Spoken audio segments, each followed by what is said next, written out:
Hey, good morning, good afternoon, or good evening, depending on when you've tuned in to watch this edition of Hypnosis Week Live. Yes, it's me again, Alex William Smith by birth, but better known to many of you under my stage name, Jonathan Royal, the British bad boy of hypnosis and magicalguru.com. And I'm delighted to be able to bring you.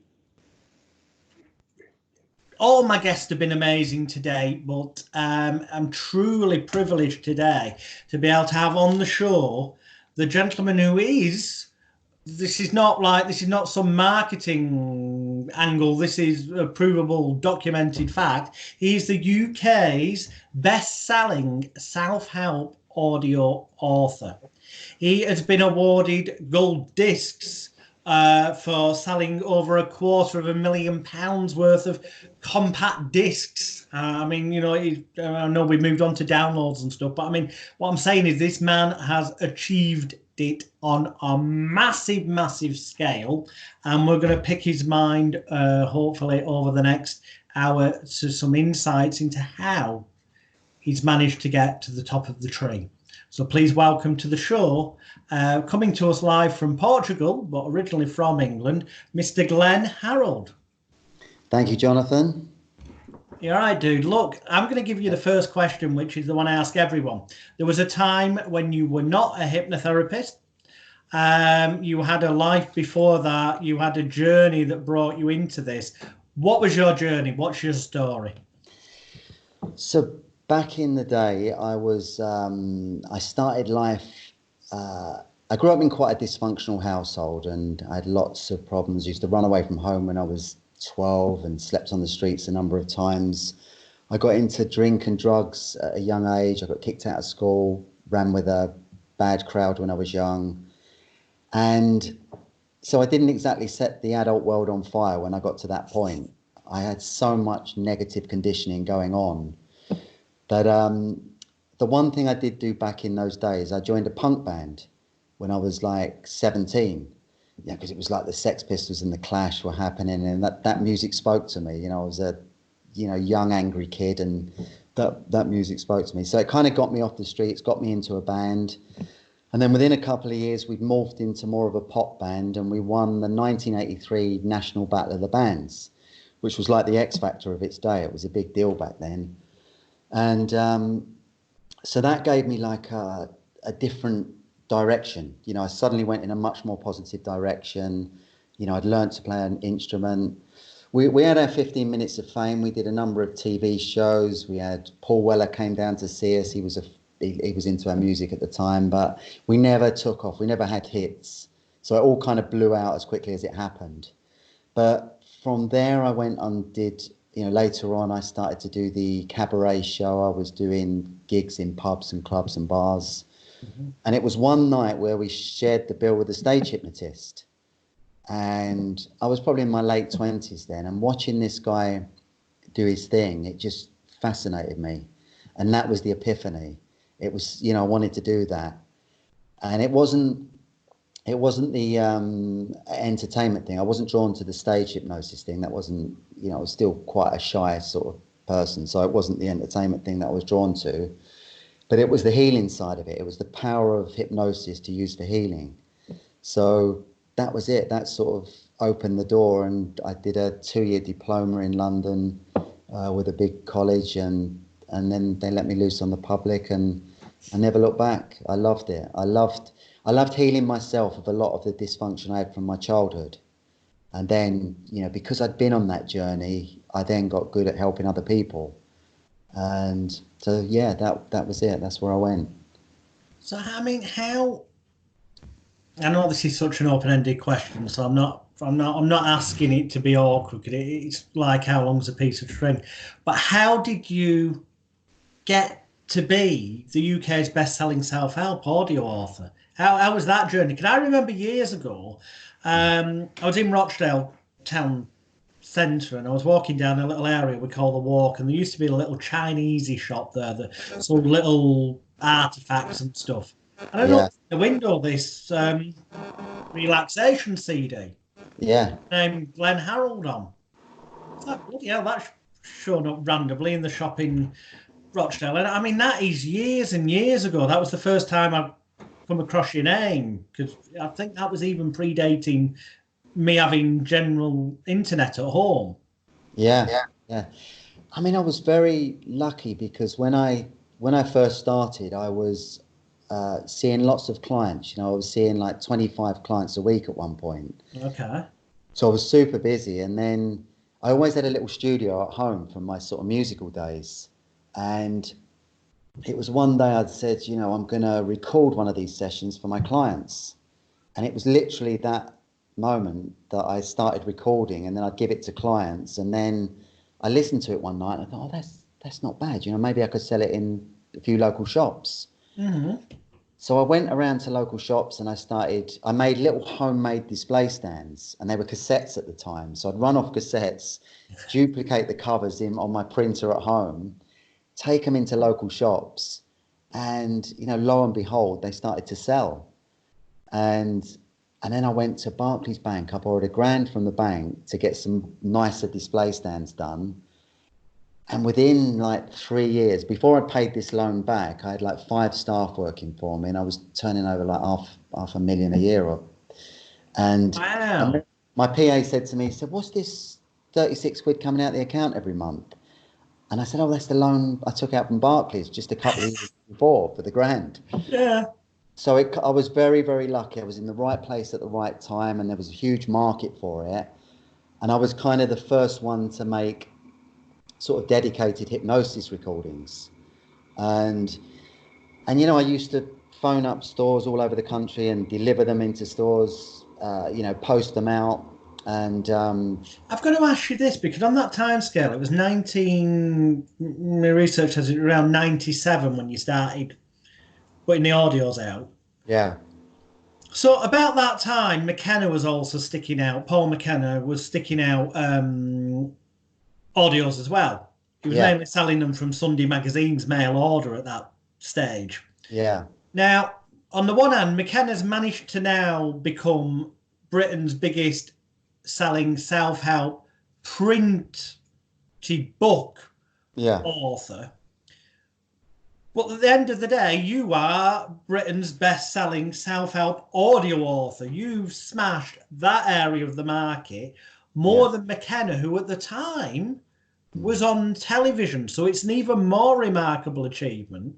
And I was seeing your stuff appearing in shops where at the time McKenna's was mainly being sold through Sunday magazines and stuff. Yeah, yeah. I think I don't know McKenna, but he's. I think his big break was the book. He sold 1 million copies of "I Can Make You Thin." Mm. That was his big break in that. But yeah, audios. I don't think he's done. Sold too many audios. But yeah, the book was the big breakthrough for him.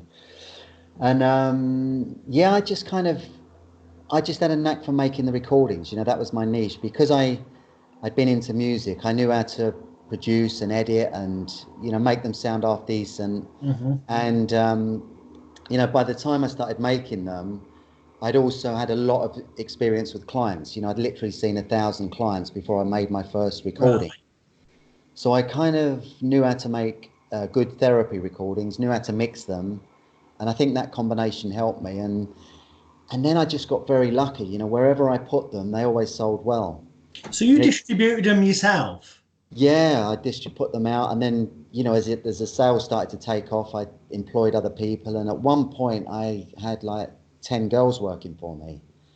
Literally, I bought a big warehouse down in Sevenoaks in Kent, and we had a staff of 10. When we were selling CDs there, and it was full on. It was full time, and Because I remember at one time seeing them in motorway service stations. yeah, we kind of got them everywhere at the time. They were, there were just a lot of opportunities because they were selling so well and the market wasn't too crowded when I started. Mm. It was like, if people could, if they saw a cassette there for £10 or a CD, they'd buy it, to help them get to sleep.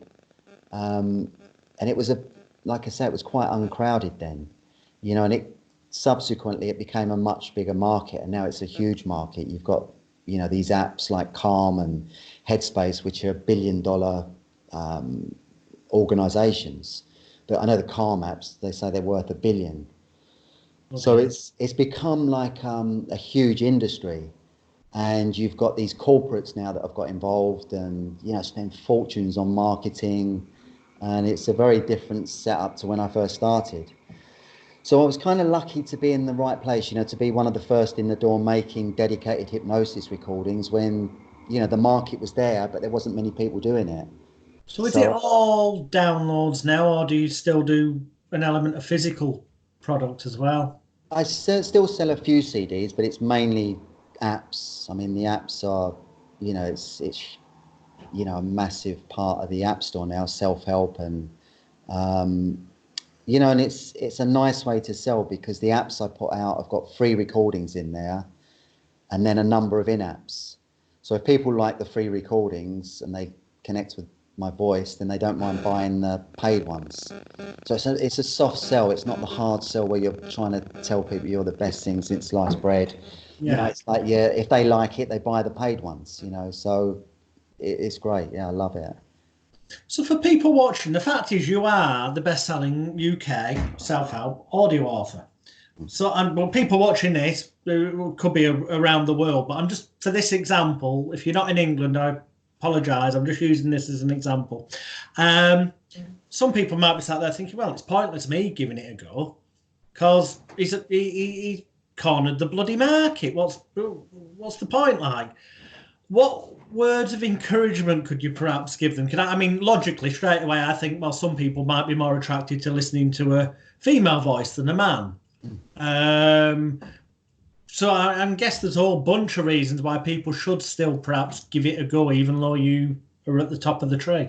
Yeah, I mean, it's a huge market, and you know, I think you know, if you feel drawn to doing that, you know, look, the key is to make something that's got, you know, it's got a good energy to it. You know, it's something that's really got a value to it.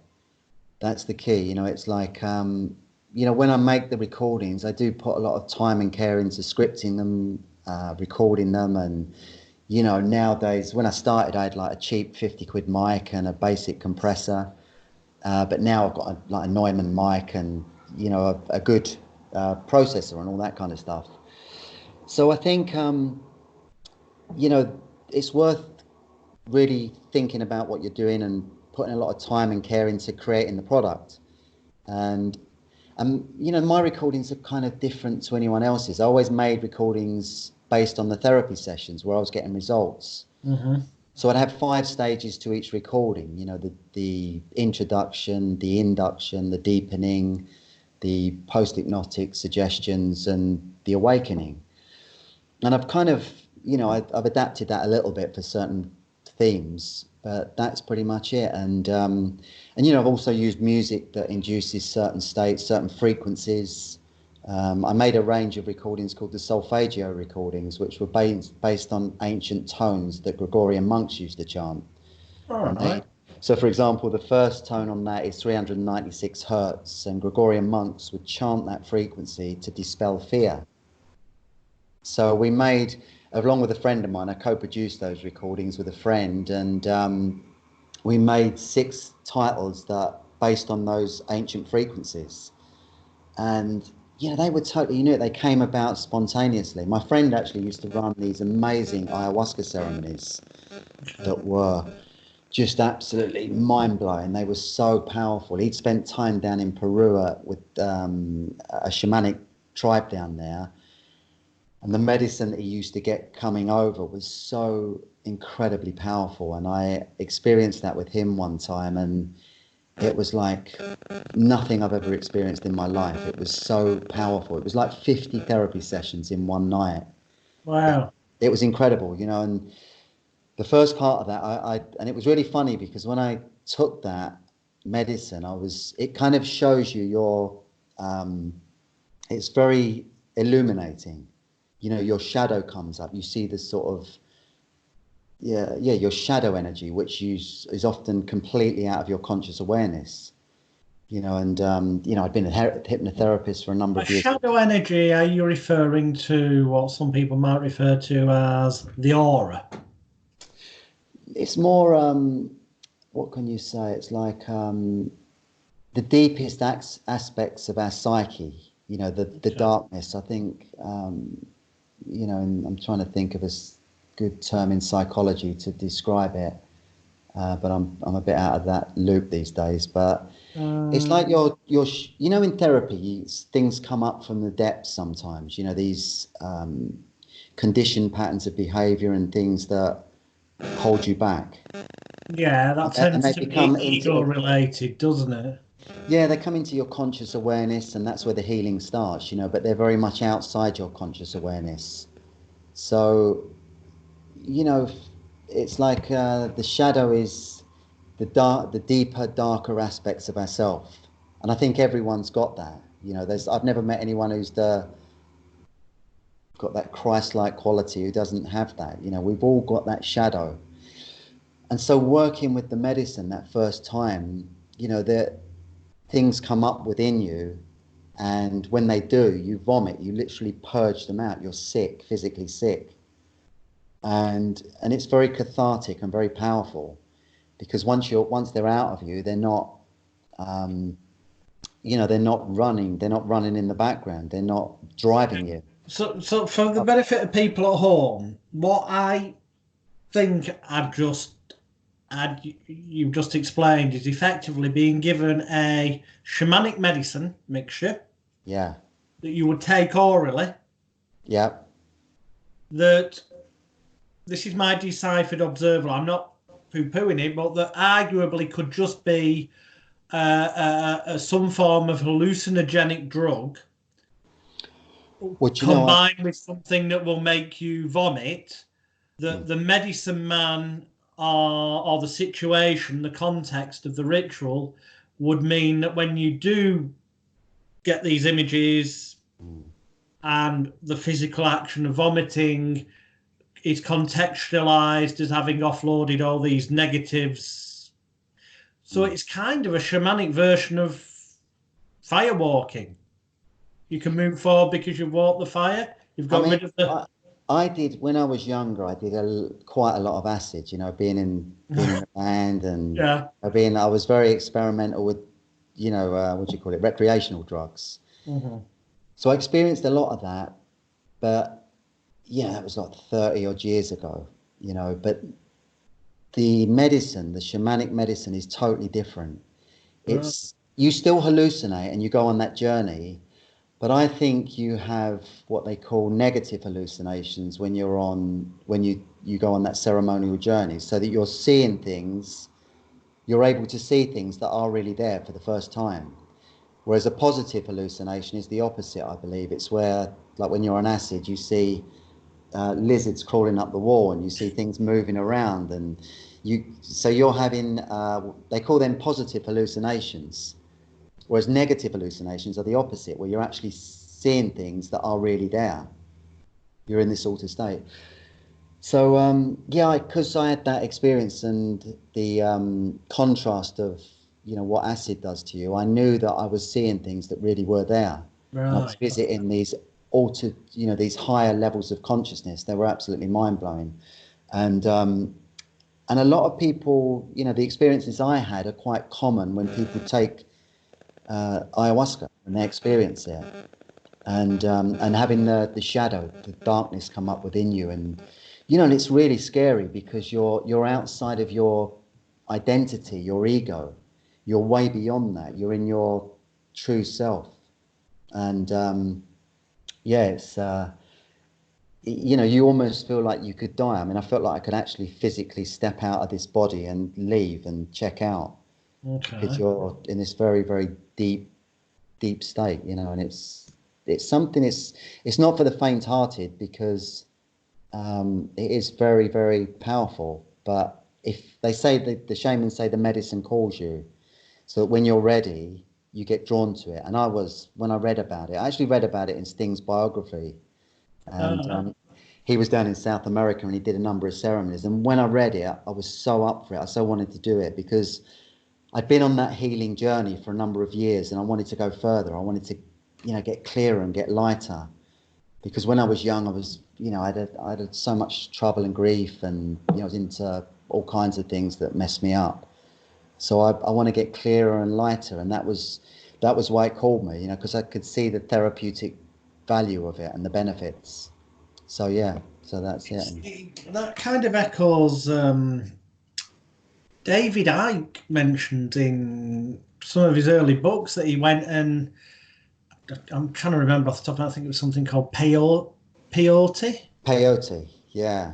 The name of it, and he relates similar to the you just have, and that he Yeah. had the experience of then coming back into his body type of thing, and knowing that don't matter if people laugh at him type of thing, crack on and try and And he spread had the that. He said truth. he had the download, didn't he? He got all the Yeah, information and the knowledge from that opening. yeah, from the So that, universal consciousness. yeah. I mean, the rest of the world didn't respond to him that favorably because he was waking up in a time where, you know, people just weren't ready for it. The information he was putting out then was, you know, people weren't ready to receive it. But now he's sort of selling out 10,000 seater stadiums, isn't he? And people are, Well, yeah, well, I mean, the evidence is there, as I say to people because there's still people who go, oh, what a nutter. And I just say, look, go and buy a second-hand copy for the sake of £4 or £5 on eBay or Amazon of The Biggest Secret, the book he put out in 1991. But make sure you get one from 1991. Otherwise, you're going to end up reading it going, that's happened, that's happened. Oh, it's because he revised it several years later. No, you want it as it was when it first came out. And yeah, look at it and see what he said would happen and when he said it would roughly happen and how it would happen and compare it to what's happened since 1991. And you can't do anything but go, either there are literally hundreds of coincidences here or something more going on. I mean, he's been writing about a pandemic for years, hasn't he? Saying that they're going to, you know, wreck the economy through releasing a pandemic. And he said that that would happen Hey, in Father. relation to Agenda 21 and Agenda 2030, Yeah, which is the time period of 2021 yeah, to deadline of 2030, yeah. So making one world financial system and all that, and everything's starting to happen we've as we got a speak. fun few years ahead of us. If his track record continues the way it has been, then Yeah, yeah, it looks like we could very well be heading to a one world digital currency, cashless society. yeah, yeah, Enforce vaccination so they can put RFID chips in people and track you. yeah, yeah, All under the guise of helping people by giving them a guaranteed universal basic income or social credit system. yeah. But if you look at China, they've got that. And if you step out of line, you lose social credit. So you go to pay for something and there's nothing in your digital bank account. So they've got ultimate control. Yeah. Can switch you off at any time. Yeah, I mean, Ike's been saying that for a long time, hasn't he? And, you know, so that's, I think now why people are so tuned into him, aren't they? I mean, I saw Eamon Holmes interviewed him recently. Yeah. You know, and he was taking him very seriously. And, you know, you think, wow, that's a huge step on because when he came out with Wogan all those years ago, he just took the mickey out of him, didn't he? Yeah. So I've got to ask you, because it's similar, but it's on, at the moment, the media, I'm not saying that the coronavirus, because we're speaking on the 26th of March 2020, in case people are watching this in years to come, just to put the historical element there. And there's this thing, the coronavirus, COVID-19, without a doubt, people are dying, but we can't be sure it's at the levels they're saying, because there's also stuff coming out saying that the majority of people who've died after getting it haven't died because of it. They've died of something else. And there's all this confusion stuff coming out, which I think is on purpose. Yeah. Put people in confused, disorientated, fight, flight, freeze. What the hell's going on? Please help me. And that help is then suggested to them by way of, let's bring in an emergency coronavirus bill so we can take away your freedom and enforce you staying at home. And Yeah. They've done it in now, Denmark, haven't they? They've already done it in Denmark. yeah, well, they've done it They now. can It's passed in enforce- England. Have they? Today's Thursday, isn't it? Yeah, today is the final rubber stamping, which means then, for example, under the Mental Health Act, you no longer need 3 doctors to section somebody. One individual can go, that person can be sectioned. Yeah. So if basically if they don't like you, one person unquestionably can go boom. Yeah, that's scary, isn't it? Yeah. That's really scary because, if you are a dissenting voice, if you're not buying into what they're putting out, they've got control over you. They can switch you off. At the And one moment, we for have got this bill, yeah, only one person needs to sign off on a death certificate. Now, right, during the well, this is in action. yeah, Hang on a minute. One person, that means there's no question as to cause of death. One yeah, person, that's asking for trouble, if you ask me. yeah, yeah. That's it. We have this illusion of freedom, don't we? Because Mm. it looks like we can vote for who we want, and but at the end of the day, whoever we vote for, this just continues. This step towards more and more control, and you know, yes, it's Now, crazy. on a brighter, more positive note, because Yeah, the point for bringing that up isn't to scare people, but fear is being used through the media to make people freeze and be scared. So when they provide yeah, a solution, they'll go for it unquestionably. But there is an alternative, and one of those alternatives is to go and see a therapist mm, or get recordings from somebody like yourself to enable them to be more calm and relaxed and eliminate anxiety. Because if you can overcome the stress, the anxieties, and all that kind of stuff, you can help boost your immune system. Because that's the irony of this: mm. negative media publicity reacted to equals fear. Fear and stress and anxiety lower somebody's immune system and make them more likely to get this. Yeah, it's crazy, isn't it? I mean, as Yeah, I said the other day, you can't, the best thing to do is not watch the news at all. agreed. And use the time to use meditation or hypnosis, and go inside, because that's where your power lies, that's where your creativity lies. And as I said, that I put up a recording on YouTube, the 396 hertz solfeggio meditation, which the Gregorian monks used to chant to dispel fear. And I'm pointing people towards that, because if you listen to that for half an hour, it takes you out of your mind and you get into that state, and where you're at peace, you feel calm, and also the frequency is working its magic as well. So it's a very powerful Glenn's combination. YouTube channel will be below this video when it goes live, along with his website links, but his YouTube channel, so you can click on it, go and find that and a whole bunch of other videos as well. Yeah.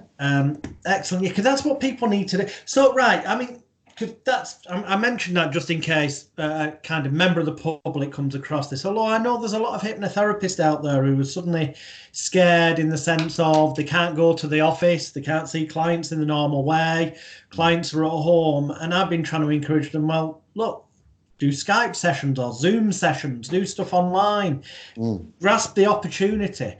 Now, if there's anyone who's a prime example of grasping an opportunity and getting out there and doing it, it's clearly you, because you went out there, you flipping distributed your stuff yourself. Mm. What you don't need to, you're fortunately now in a nice stable position. But for the people who like suddenly it's all changed for them, what would Yeah. your advice be to them? The therapists that To have been build a clientele, to build up. I mean, my son's in his early 30s, and he's just got his qualifications. He's just come through college, and he's starting to do that. So, I'm saying to him at the moment that if you've got to, think about your audience and think about where you want to go with it. And, because, yeah, Skype is the way to go now, isn't it? It's so easy to do a session on Skype. And, but I think you've got to, be, it takes a number of hours to really get confident, I think. When you're seeing clients, to get good, you have to, because you come out of college or whatever and you learn the skill, but then there's still an art in, getting people over lifelong phobias, and Mhm. getting people over all kinds of addictions and habits. And it kind of, you need it's almost, I guess, like flying, where you need a certain amount of hours under your belt to get really good at it. And so I would just say, go out there and see as many people as you can, do discounted sessions. I know friends who've worked in old people's homes before, just to get the experience of seeing people, and, volunteer your services.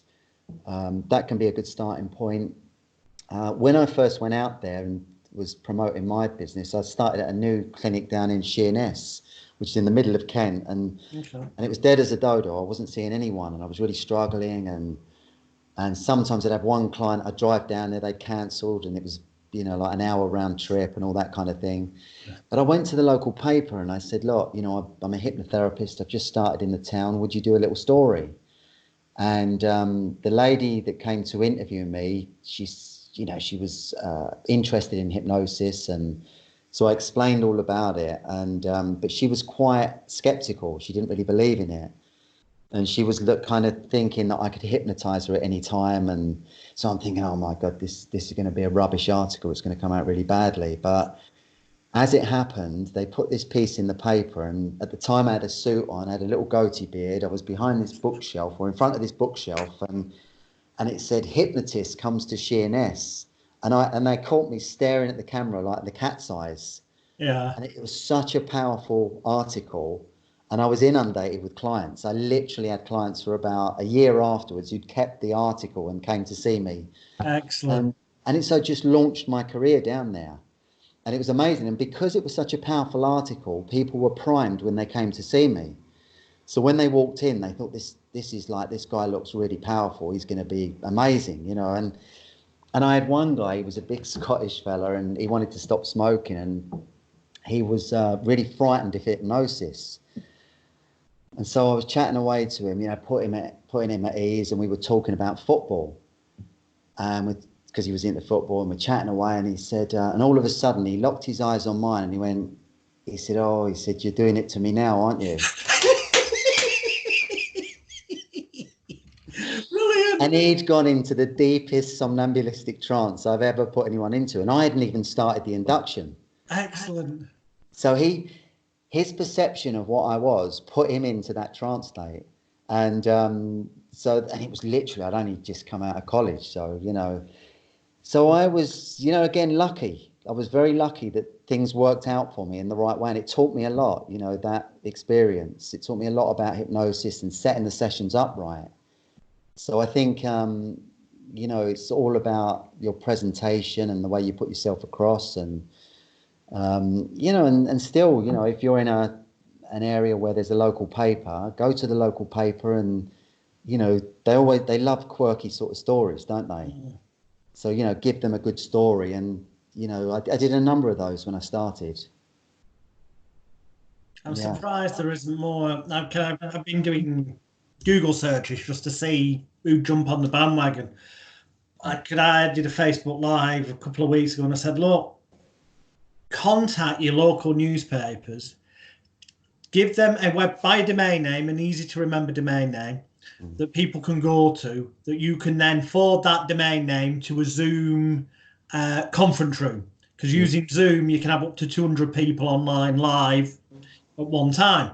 Yeah. So buy a cheap domain name, go to your local newspaper and say, look, because we're all shut in the house, next week on whatever evening, so if it was Rochdale, I'd go for Rochdale residents and surrounding areas at 7 o'clock next Thursday. Go to, whatever pinkfluffydog.com, whatever ridiculous domain you bought, and live online, you can interact, make sure you've got your webcam and all this, that, the other, and then do a just like you would a group hypnotherapy session, but over the internet for free. Yeah. And then obviously you can upsell at the end, for this to be guaranteed to work for you. You need to listen to the audio recording every day for 28 days. So if you go to this link below the video now, you can get it at a tiny fraction of the price, and you might make some money out of it. But what you would do is get loads of publicity in your local newspaper, because it's your local if you live in that area. You're offering it free to people in the local area, so it's local interest again. Yeah. It ties in with a national news story, people locked down at home during the coronavirus. And all it's going to cost you is 16 quid, roughly, United Kingdom sterling, for your month's use of Zoom, so you can have 200 people online. Yeah. And yet I haven't seen anyone doing it. If you've got to be creative with it, haven't you? Because it's one thing, to come out of college, you've got all your qualifications and you're ready to see people, but then you've got to have a little bit of a business acumen to get it all going. You've got to think, because you're promoting yourself. So things like that are great ideas. Local papers are brilliant, magazines, and sometimes you have to think of the story, maybe something that's topical that you can go to them with, that they want to take on, because they're always looking for stories. I'd early on, I had the TV stations, local TV stations, and once I got them round to interview me in my room, I had a little, I started doing quite well by then, and I had a nice studio, good setup. You contacted them. Yeah. That's what a lot of people don't realise. They think, oh, I'll only end up on TV if they decide to, if they see me in the paper, they might contact me. But in actual fact, I mean, I was on this morning with Philip Schofield and Ollie Willoughby. Ah, right. A couple of years back. And afterwards, people said, how the hell did you land that? Yeah. And I said, well, I kept bombarding them with emails suggesting ideas. And one day it must have fallen into the hands of one of the researchers at the right time. But if I hadn't have been bombarding them month after month with different ideas, it would never have happened. Yeah, yeah. What did you do on there? What was the thing? Is a phobia thing or? Well, I plugged the fact that I do phobias and addictions and all that. I got that in, but the actual thing that got me on the couch, believe it or not, was psychic belly button reading. Psychic what? Belly button reading. Right. So they had me on to look at celebrities' belly buttons and tell their future. Yeah. But because then I was on live TV and they couldn't stop me from saying whatever I wanted, I did plug my website for therapy and everything else. Yeah, yeah. You got to fill your boots. Yeah. The thing is that's it, isn't it? And they're always looking for something a little bit different, aren't they? These shows. So, like you said, if you hit them with 100 ideas, one might stick, and they'll take that. So push my brain to remind me, celebrities, TV and stuff. You've got loads of celebrity endorsements. Yeah. Which is bloody fantastic, because obviously that's great social proof and people buy into what celebrities say. Yeah. Do you know what? Almost all of them came randomly out of the blue. And literally like Lindsay Lohan tweeted one day that she'd used my recording, to 6 million followers. Someone said, oh, you won't believe it, on Twitter, Lindsay Lohan's tweeting about you. And, just recently, Lucy Davis out of The Office posted something on Instagram that she goes to sleep with my recording every night. And so I've been so lucky with celebrities just saying stuff at random, and I always get in touch with them and say, do you mind if I use this? And I've had more than the quotes I've got, probably double that, but because some have said no, so it's just been luck, just pure luck, where they've listened to a recording and then they're it's great. Excellent. So, playing devil's advocate for some of the people at home, and there'll be some experienced therapists even I see on the internet, and they go, audio recordings, they don't bloody work because there's no human interaction. You're not there in the room with them. Well, clearly you don't get to be a best-selling self-help audio author without getting repeat business, without getting good feedback, which means the product has to bloody work. So what's your view on that age-old argument of, well, it can't work as well as actually being in the room with the therapist? Because personally, I think that's nonsense as long as the person buying it believes. Yeah, I think there's no substitute for a one-to-one session. If you're with a client, you can be very specific and very personalised the session. But as I said, by the time I started making recordings, I'd seen a lot of clients. So when I made the weight loss recording, I knew, I had so much experience in that area that I made it very generalized and, hopefully able to reach as many people as possible or impact as many people. So, for things like sleep and relaxation, the recordings are fantastic because, you're in the privacy of your home. You can just get lost in it. You feel very safe. And, it's not too difficult to make a recording to put somebody to sleep. It's a gradual process where you wind them down, you take them out the monkey mind and give them lots of suggestions for feeling relaxed and switching off. And So they're the recordings that tend to work the best. And at the moment, the sleep recordings are my biggest sellers because, you know, everyone's struggling to get to sleep at the moment because we're all on devices too late, and, you know, people's bedrooms often look like entertainment centers, big old plasma on the wall and hi-fi system speakers. Yeah. You know, you're supposed to sleep there, not entertain yourself. So I always encourage people to, you know, focus on that, focus on it being a bedroom, you know, for switching off in. And really, you can. The recordings are, you know, when people have got headphones on and they're in their own space, they feel very safe naturally. Mm. And the recordings are structured so that they do gradually guide them and lull them into this very safe space. And when people are in that safe space, they're receptive. They're very receptive. And I've always used this technique where I, sort of 3/4 of the way through the recordings, I use these affirmations that echo from one hemisphere to the other, you know, from the left to the right. Okay, so disorienting. Yeah, and to really take ownership of them, you know, to really believe it and repeat them, and I think, you know, having that little flavour to the recordings works really well because people take on board those suggestions and ownership of them, you know, and as you know, when they do that, they work, you know, later on in their everyday life, they're responding to it. Mm-hmm. So it's they can work just as well. There's sometimes, you know, a client will use a recording and you know, they might have a really deep issue, something from their childhood that's, you know, not going to work with a recording. They need to go and see someone, you know, to get to the heart of it, you know, to really work on the root cause of it. And you know, there's no substitute for that. Well, I guess when they've had your recordings, they'll logically contact you. Yeah, I do. I get some, you know, every day I get loads of messages. It's great, but I don't tend to see people too much these days. You know, I live out in Portugal and sort of semi-retired, I suppose. I still, you know, and I'm very busy with the recordings, and, you know, I've got a book coming out probably later this year. Right. So yeah, I'm kind of busy with other projects. I'm in a position where I can pick and choose what I want. So I'm, you know, kind of in the twilight of my career, I should say. Mm-hmm. That excellent. That's you put the graft in to get there, so you know. Yeah, there's that old saying. It took me 20 years to become an overnight success.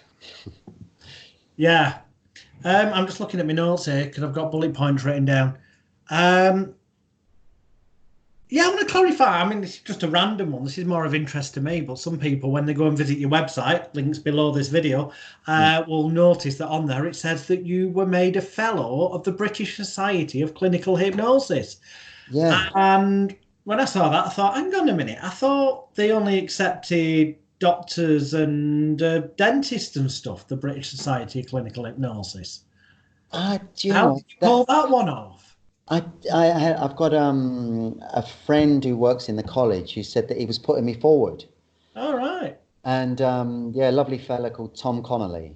He still works at the British School of Clinical Hypnosis, and I think they have meetings every so often, and they put names forward to become fellows in the organisation.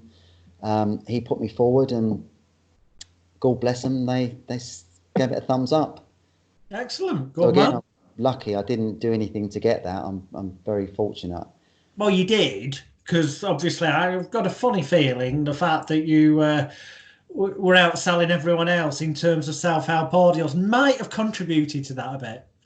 And I did always use their name. You know, I used their initials for a long time. So yeah, it must have Right. been cool. So yeah, it's again right place, right time, and that's. But you know, going back to you saying what advice would you give to people starting Mm. out? And when I first started, I used to visualize that I was in the right place at the right time. That was one of my big things. I'd always do these affirmations because up until I was 30, I'd never had a proper job. I was driving mini cabs, playing my guitar in, you know, bars and clubs.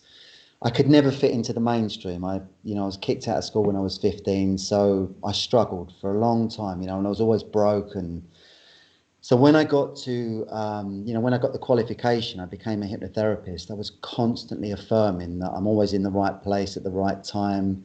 Abundance comes freely and naturally to me.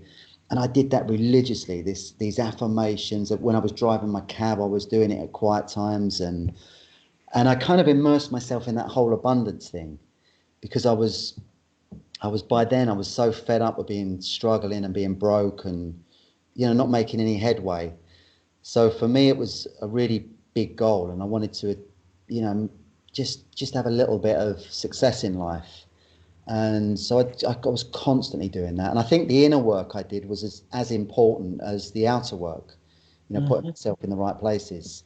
So again, use what you've learned. If you've got the hypnotherapy skills, you know how to do self-hypnosis, use that to affirm that you're abundant, you're successful, you're always going to meet the right people. And and it happens, because they're just programs in your unconscious mind that you start responding to, and that happens. And then you do, I got so lucky so many times when I started out, and I know for a certainty it was because of, those affirmations and what I was putting out there.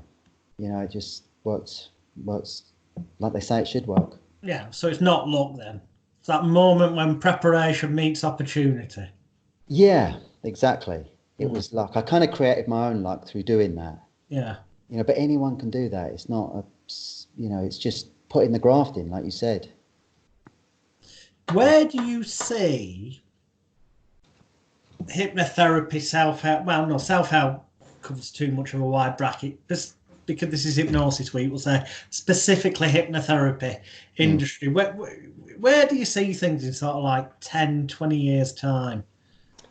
I mean, it's become much more mainstream, in the last 5-10 years, hasn't it? It's gradually getting, because I remember when I started, you'd meet people that were, they'd find out you're a hypnotherapist and they would think you could do all kinds of things at any time. I'm sure you've had it. Yeah. And, but nowadays you don't get that so much. People are much more clued up on what it actually is or have experienced it in some way. So I think, it's just going to go more mainstream. There are going to be more therapists and, they say that, don't they say there's more hypnotherapists in the UK per head than anywhere else in the UK, anywhere else in the world, sorry. Probably. Because there's lots of training schools, there's lots of, it's had a lot of exposure there. So, yeah, I mean, it's, so you've got to kind of work to find your niche, haven't you? You've got to find your own speciality. And I think that comes back to, what are you good at? What's your sort of, inner talents? Where do they shine? Is it, I always kind of like the idea of, going into sports. I'd have loved to do that, work with a top sportsman and, yeah, that was something I wanted to. I nearly did actually back in the day. I got a call from a manager, what's his name? Phil Brown. He was the manager of Hull for a while when they were in the Premiership. They were in the Premier League, and he'd moved on to Derby. And he called me up and he said, do you think, he didn't know. I said, I don't know much about it. He said, but do you think you could help the lads? They're struggling a bit, we're sort of near relegation zone. He said, could you help them?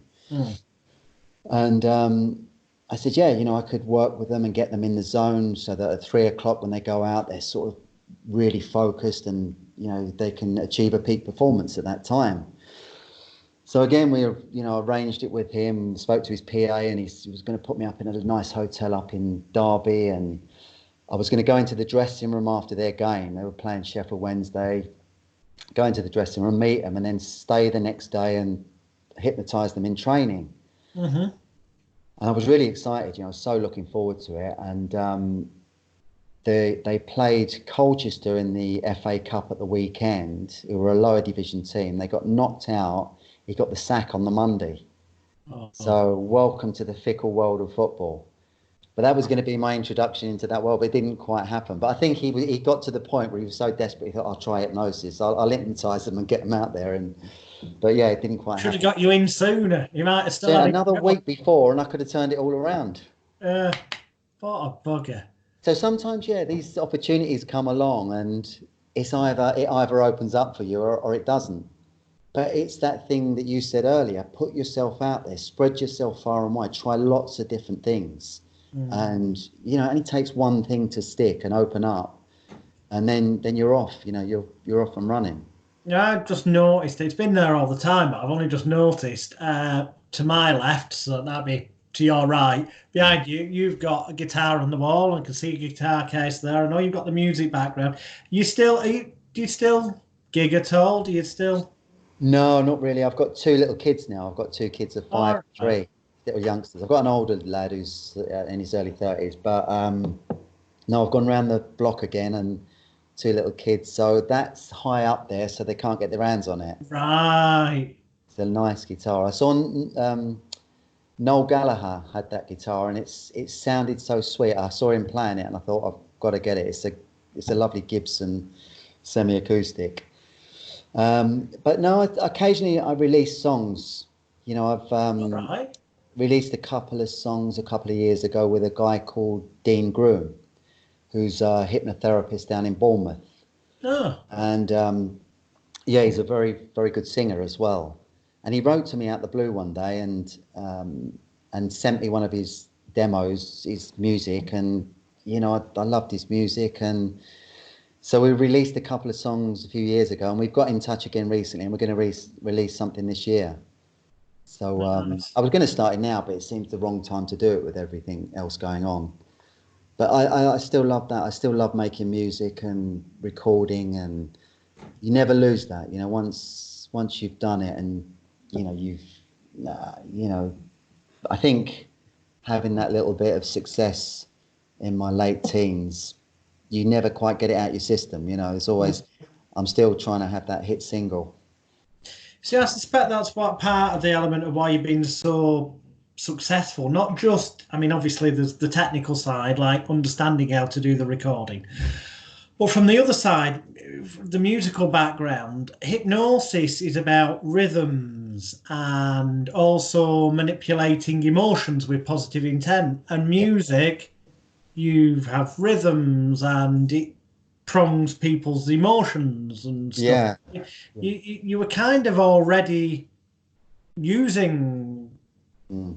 the techniques within your music, I guess, before you were ever hypnotizing people. Yeah, well, it's not a big leap, from being a musician and writing and creating to, becoming a hypnotherapist and then making recordings, hypnosis recordings. And when I made my first recordings, I'd often use songs that I'd written and strip them back a bit, and then use them as like the introduction or somewhere in the actual recording. Right. So I was kind of, I had the sort of raw materials already there to do that. And yeah, I've never really planned anything, and I still don't. I still tend to sort of, just put out a good intent all the time and know that life will deliver back, deliver what I'm putting out. It's the law of attraction. It's, what you're putting out will come back to you. And I've been a real firm believer of that from the beginning. And and it's that works for anyone. I honestly think if you use self-hypnosis with the law of attraction, that's a really powerful combination. And whatever you want, it will come back to you. I saw Jim Carrey. I don't know if you've ever seen this clip. I saw it the other day. When he was a struggling actor, Mm. he wrote out a check to himself for $10 million, and he put it out there to the universe. He was going to earn $10 million on a film, and he was broke at the time he did this. But he'd visualize it every day. Imagine taking the check to the bank and seeing the money in the bank and spending it and all this kind of thing, having the car. And he said it happened. He did it. His first big film break, he got a $10 million check, and they said, "What did you do with it?" He said, "I gave it to my dad." He obviously liked his dad and got on well, but Oh, yeah. and he said, he'd done it since he was a young kid. He said a teacher told him about it when he was a youngster, and he said, "You can have anything you want if you imagine it and visualize it." And he said it was hardwired in him. It was just in him. to do that, and he believed in it. He bought in the concept, and so, you know, yeah, it was a natural thing for him later on to do that kind of thing. And, you know, I mean, he had a bit of raw talent, which helped. Well, yeah, it does help, but I mean, You need to be in the on. I think you need to be in the right direction. You know, you need to be, you know, working with your own strengths as well. You know, it's no good. You know, I'd love to have been a footballer, but not big yeah, enough. I mean, And NLP, oh Christ, in NLP they have this modeling, or as I call it, copying. The idea that possible in the world, possible for you, bullshit. I'm sorry, one of the biggest lies in NLP that people get suckered into is the idea that everyone is capable of achieving to the same level as everyone else in the same context or category. yeah, I mean, aside well, from we've the all got. obvious, if you've not got legs, you're not necessarily going to be the best runner. But aside from that obvious, just You've bollocks, got isn't it? you've got to have the raw material, haven't you? You've got to have the talent, and you know, again, I think that's why, you know, using self hypnosis is so good, because when you go into that state, your talents can mature, they can blossom, they can come out, and you start to remember what you were good at when you were a kid. You know, what were you a natural at? You know, what was your, you know, what was easy for you, and then, you know, it's funny because people always used to tell me when I was quite young that my fortune would be my voice. And it's really weird because when I was young, I was talking to my wife about this the other day. And when I was young, I was really shy. I was, you know, very, very shy. I was, you know, I used to thought I was a little tough guy. I'd run around in gangs and got in all kinds of trouble, but I wasn't tough at all. I just thought I was and pretended I was. But, and I couldn't, I was very stuck in social situations. And even, you know, like the band I was in, when we won that competition and we did a lot of interviews, I could never speak. All the boys in the band would speak on interviews, but I just shy out the back, and I was literally blocked. I just could not, because I was so lacking confidence and struggling. So, but people, you know, people used to say to me, you know, even mediums and that said your future is your voice, and I didn't get it. I didn't understand it because, you know, I was always struggling. I couldn't speak. Yeah. So it's strange that that did happen. You know, my voice became my career, but I was getting told that even when it didn't look like it was. You know, even though it was, you know, looked like the most unlikely thing, which is, you know. So I think, you It's a know, bit that's what. Yeah, when you spooky. go, Yeah. yeah, when you go inside, you find these things. You know, these things, the real you comes to the surface. It comes out, and you do start to find your direction. And it's sometimes your ego can drive you in a certain direction, but it's not the path. It's not the right path. It's like, to give you another example of the ayahuasca. When I was in the first time I did ayahuasca, I kept seeing this, and I just signed a massive book deal with Orion. I had a choice between Orion and Warner Brothers, and I actually, you know, the two of them were in a bidding war for me back in 2006. So I was, again, so lucky. I was in the right place at the right time, got this massive book deal, and I was, you know, being again pushed right to the forefront. You know, and it was soon after I did this ayahuasca ceremony, and I kept seeing in this ceremony myself like this American game show host, and it was like I was in a Armani suit, and I smiled and I pinged, you know, like you get Yeah. those things. And it was this really cheesy image of me, and I'm thinking, "What's that? You know, that's not me." I kept saying, "It's not me. I'm not like that." Mm. But it's weird because I was heading down that road without realizing it. I was kind of being pushed down that road, Right. but I was going down this sort of cheesy fake road that wasn't me at all. And but it came up in those, you know, it's like out from my shadow. I was being shown, Mm. and it was kind of a warning not to go down there, not to become that fake person that you're not really. You know, it all looked nice. The showbiz thing all looked nice, and it all looked glamorous, and you know, for some people it works. You know, some people do it and it does work, but for me it wasn't the right thing. And so it didn't work, you know, and it wasn't. But it just blew my mind that I was getting shown that, I was getting seen that, and it was like a warning. That's not the path for you. And you know, so from the depths of our subconscious, from the depths of our shadow, we've got all the answers. We've got everything we need to point us in the right direction and to find our true vocation, our true niche in life. You know, and for me, I've been so lucky that it's selling so many recordings so easily, you know, without.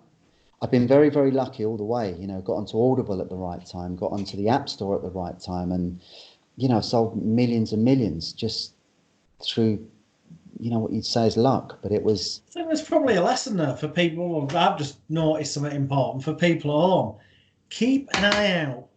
Don't wait to follow what other people are doing. If a new social media platform pops up, join it and start plugging your services on there, even if there's currently not really an audience on it, because it can suddenly snowball and take off. And if you were there first, you're more likely to then have a decent foothold. Yeah, it's that thing, isn't it? It's there's always opportunities. You know, it's like you can look and think, oh, that's all been done, but you know, we're living in this digital revolution that's, you know, it's bigger than the industrial revolution. It's massive. It's transforming our lives, and there's still going to be opportunities in 5 years' time, 10 years' time. You know, things that we can't imagine now that are going to be opportunities for us. So we live in this age of opportunity. You know, it's a very stressful time to live as well. You know, there's so much chaos and fear in the world. Yeah. But it's also an incredible time as well with opportunities, and you know, we've got, you know, far more. I've got so many more opportunities than my grandfather ever had. You know, he worked in a factory in London and all his life, and he got a gold watch at the end of it. Not a gold watch, just a basic watch. Never had any opportunities to do anything else. You know, a few generations later, we've got all these opportunities. So for anyone starting out, yeah, just, you know, find your niche, find your thing, and, you know, put yourself out there. That's the key, isn't it? Yeah, excellent. And I think, you know, that is a wonderful point to. We've literally just gone over the hour, so that worked out. Good timing.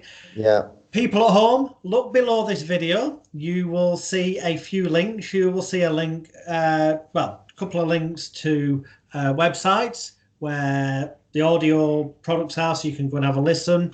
There's more on background and history. There will also be a link to Amazon where there's books. Basically, look below, all the links you need to get in touch with Glenn, to get his audios, to get his books and all that stuff. Thank you so much for your time, sir. It's been an absolute pleasure. Thank you, Jonathan. And yeah, take care, and I look forward to seeing what comes next, because what's your next book going to be about, by the way?